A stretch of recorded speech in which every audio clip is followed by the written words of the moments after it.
Hey everyone, how are you all? So कैसे हो आप लोग? सो जिस बुक की हम बात कर रहे हैं वो बुक लिखी है रस्किन बॉन्ड ने, और इस बुक का नाम है the blue umbrella. So last video में हमने देखा था चैप्टर नंबर 4। अब यहाँ से शुरुआत होती है चैप्टर नंबर 5 की। अब जो बिन्निया होती है ना, वो जंगलों में घूम रही होती है, और वो उसी जगह घूम रही होती है जहाँ उसने पहली बार उसको छाता मिला होता है। अब ये जो सीज़न होता है ना, ये बरसातों का सीज़न होता है, तो कोई भी पिकनिक के लिए नहीं आता। और जो घास होती है ना, वो बड़ी बड़ी हो जाती है। जितने भी पेड़ होते हैं ना, उनके पत्ते भी कई जगह गिर जाते हैं। तो जो रास्ता होता है ना, वो बहुत ज़्यादा स्लिपरी हो जाता है, फिसलने वाला हो जाता है। जो बड़े बड़े ट्री होते हैं ना, वो इतने बड़े हो जाते हैं, इतने कि मतलब पूरा सूरज की रोशनी भी नीचे तक नहीं आने देते। और कई सारे पेड़ होते हैं ना, वहाँ पे मशरूम मतलब जमना शुरू हो जाते हैं, जंगली मशरूम। और इतने जहरीले होते हैं कि अगर कोई खा ले तो इंसान वैसे ही मर जाए। और ये जो जगह होती है ना, ये जो सेही होते हैं ना, सेही एक जानवर होता है छोटा सा, जैसे कि आप देख पा रहे हो। तो ये सेही के लिए ना बहुत अच्छा टाइम होता है। ये सेही घूमा करते थे, क्योंकि उन लोगों को ना ये वो मशरूम खाया करते थे। अब जो बिन्निया थी ना, जो सेही के बाल होते हैं ना, नुकीले वाले, वो ढूंढने आई थी। अब जो पहाड़ का एरिया होता है ना, वहाँ पे सेही के बालों की इतनी कोई कीमत नहीं थी। लेकिन जो सदर्न इंडिया है ना हमारा, वहाँ पे इसकी बहुत ज़्यादा कीमत थी, और एक एक बाल उसका एक एक रुपए में बिकता था।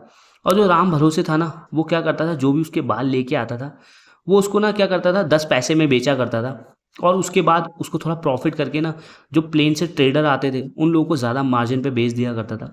अब जो बिन्या थी ना, उसके पास ऑलरेडी 5 बाल आ चुके थे सही के। और उसको पता था ना कि भाई घास ज़्यादा है, तो यहाँ पे ढूंढना थोड़ा टाइम लगेगा, उसको ढूंढने में भी मेहनत लगेगी। तो वो क्या कर रहा था ना, उसने अपना अपना छाता ना थोड़ा अपना से दूर रख दिया, और वो ढूंढने में लग गई ताकि वो ढूंढ सके अच्छे से। अब ये वो चांस था जब राजा राम के पास उसको चुरा सके। अब वो ना क्या कर रहा था, वो बहुत टाइम से ही बिन्या को फॉलो कर रहा था। और हर बार ना वो किसी पेड़ पेड़ के छुप छुप के उसके पीछे पीछे आ रहा था, और वो देख रहा था कि कब उसे मौका मिलेगा और कब वो उसको चुरा सके। और जैसे ही राजा राम ने देखा ना कि वो ढूंढने में लगी है, वो फटाफट क्या करता है ना, वो बहुत ज़्यादा मतलब एक्साइटेड हो जाता है कि अब उसको चुरा लेगा वो, क्योंकि उसने आज तक उसको कभी देखा भी नहीं है। और वो जब चुरा भी लेगा ना, तो उसको वो पहचान भी नहीं पाएगी बाद में। अब जैसे ही बिन्या ना तो छाते से थोड़ा दूर हो जाती है, वो पीछे से भागता हुआ आता है ना घुटनों के बल, और फटाफट क्या करता है, जो उसका छाता खुला होता है ना, उसको बंद करता है। और जो लेकिन जो राजा राम होता है ना, वो लंबा चौड़ा होता है थोड़ा सा, तो उसके कदम ना बिन्या को पता चल जाते हैं कि भाई कोई तो आया। और जैसे ही वो देखती है ना पीछे को, तो फटाफट पेड़ों के पीछे छुप जाता है। अब वो क्या करती है ना, वो जितने भी उसके हाथ में बाल होते हैं ना सही के, वो फटाफट वहीं पे गिरा गिरा देती है। और ना भागना शुरू करती है, क्योंकि जो राजा राम होता है ना, उसने छाता तो चुरा लिया होता है। अब जो बिन्या होती है ना, वही उसके पीछे पीछे भाग रही होती है, और जो राजा राम होता है ना, वो आगे आगे भाग रहा होता है। लेकिन जो राजा राम होता है ना, उसने एक मिस्टेक कर दी होती है, क्योंकि वो लंबा चौड़ा होता है। और जो लंबे चौड़े लोग होते हैं ना, वो पहाड़ पे चढ़ने में तो बहुत तेज होते हैं, लेकिन उतरते वक्त उनको बड़ी दिक्कत होती है। अब दौड़ते दौड़ते ना जो बिन्या होती है, वो पहाड़ के बिल्कुल कोने तक पहुंच जाती है। और वो देखती है ना कि जो चोर है, वो नीचे नीचे को भाग रहा है। और तो उसने ना छाता बंद कर रखा है, ताकि ना उसको भागने में कोई दिक्कत ना हो। जैसे कि हम यहाँ पे देख पा रहे हैं, वो नीचे भाग रहा है, बिन्या उसको ऊपर से पकड़ रही है। अब जो बिन्या होती है ना, वो बहुत, उसका भी शरीर अच्छा होता है, वो फटाफट उसके ना पीछे को भाग ही रही होती है। लेकिन वो क्या कर रहा होता है ना, बार बार रास्ते बदल रहा होता है। और हल्के हल्के जब ये लोग नीचे आ रहे होते हैं ना, तो भाई बहुत सोच समझ के लोग भाग रहे होते हैं, क्योंकि नीचे भाई खाई भी है, तो गिर हो जाएंगे तो दिक्कत हो जाएगी। अब इतने में क्या होता है, जो बिज्जू होता है ना, वो दूसरी तरफ से आ रहा होता है। उसके पास ना लकड़ियों का गट्ठा होता है, जो कि वो लाया था ताकि घर में खाना बन सके उन लकड़ियों पे, क्योंकि पहाड़ में गैस तो होती नहीं है, तो लकड़ियों पे ही खाना बनाते हैं वो लोग। अब जो बिज्जू होता है ना, वो पूछता है कि भाई क्या हुआ, तू भाग क्यों रही है? अब जो बिन्नी होती है ना, वो थोड़ी सांस लेती है, वो कहती है राजा राम, मेरा छाता। और रोते हुए कहती है ना कि उसने मेरा छाता चुरा लिया।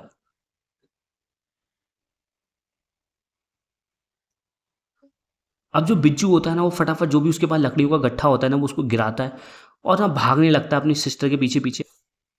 और बिज्जू कहता है ना कि टेंशन मत ले, हम उसको पकड़ लेंगे। और ना बड़ी तेजी से भाग रहा होता है घास में, क्योंकि भाई वो बिल्कुल फ्रेश होता है ना, और वो बड़ा, बिज्जू भी बड़ा तेज होता है, और वो फटाफट भाग रहा होता है ना। राजा राम को आगे जाके ना पकड़ ही लेता है बाद में। अब जो राजा राम होता है ना, वो ना थोड़ा लंबा होता है बिज्जू से, लेकिन जो बिज्जू होता है ना, वो काफ़ी स्ट्रांग होता है।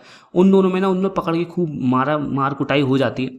और जो राजा राम होता है ना, वो क्या करता है, उसको खूब मारता है। बिज्जू भी उसको खूब मार रहा होता है। और जो राजा राम होता है ना, वो मतलब अपना बैलेंस खो देता है, उसको गिरा देता है वहीं पे पानी में। उन लोग पानी में भी लड़ते हैं, क्योंकि नीचे नदी बह रही होती है।